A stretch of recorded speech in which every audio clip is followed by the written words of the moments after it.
Beautiful people, welcome back to 4 Fridays. All right. Now, if you're new here, what this is all about, as a writer, I want to be the best writer that I can be. I want to grow, I want to develop, right? And so in that, I was thinking of new practices that I can add to the writing routines and writing practices that I already had in place. So I thought about 4 Fridays. And so 4 Fridays is um, me coming to you every Friday with a poem that I wrote that week about a current topic. And so that poem has to be written within 4 stanzas, 4 lines each. And like I said, I'll bring it to you that Friday, which is how we got 4 Fridays. All right. So with that being said, if this is something that you would like to incorporate in your practice, definitely feel free to do so. You might already be doing it, or you might want to look into something that can further push you and stretch you as well. So definitely feel free to tap in. Let's go ahead and get into the poem for this week. All right. No better than the vegetable, unless, of course, you're an athlete or entertainer. If not for that, you just disappear. Like a child who wipes away the dark leaves from their plate, and a balled fist wrapped tight in a tissue to be displaced. For its flavor couldn't be acquired, but its benefits are highly desired.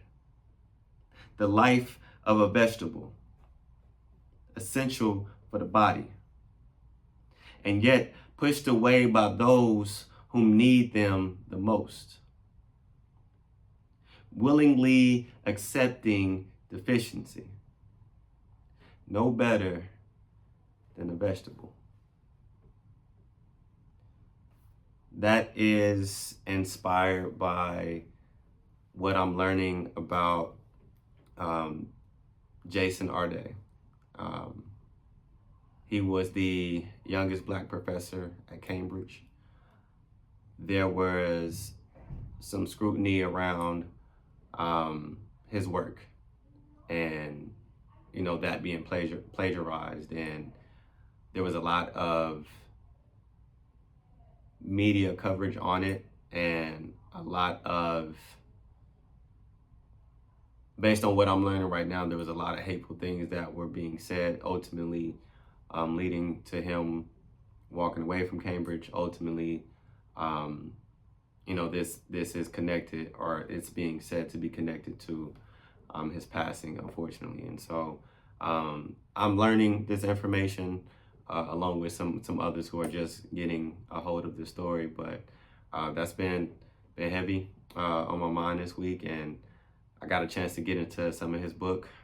It's titled Great and Unfortunate Things. So that was just on my mind this week, and so I just decided to write about it. But if you know about the story, then you probably understand a little bit more in terms of the context. And if you haven't heard about the story, I encourage you to look into it and glean from it, because I think there is something to be learned from his life. There's something to be learned from some of his messaging and what he spoke about.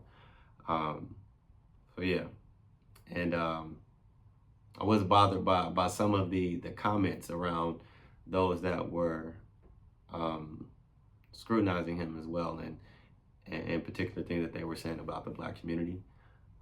So I'm still, like I said, I'm learning about it and processing through it and wrapping my head around some things. But yeah, that was just on my mind this week. So like I said, this was inspired by that, and with that, I pray that you all please take care of yourselves. I pray that you all are kind to one another, are kind to yourselves, because we really don't know how impactful our words can be on someone.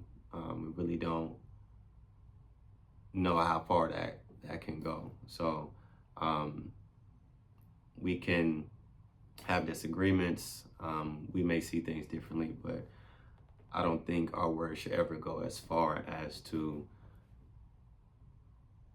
creating a situation where now, you know, someone is no longer with us. But that's just where I am currently as I'm processing through it. I'm still learning and growing myself. And so, yeah, just wanted to share that with y'all, and much love to you all. Peace and blessings to you all. And we'll be back at it again next Friday. Peace.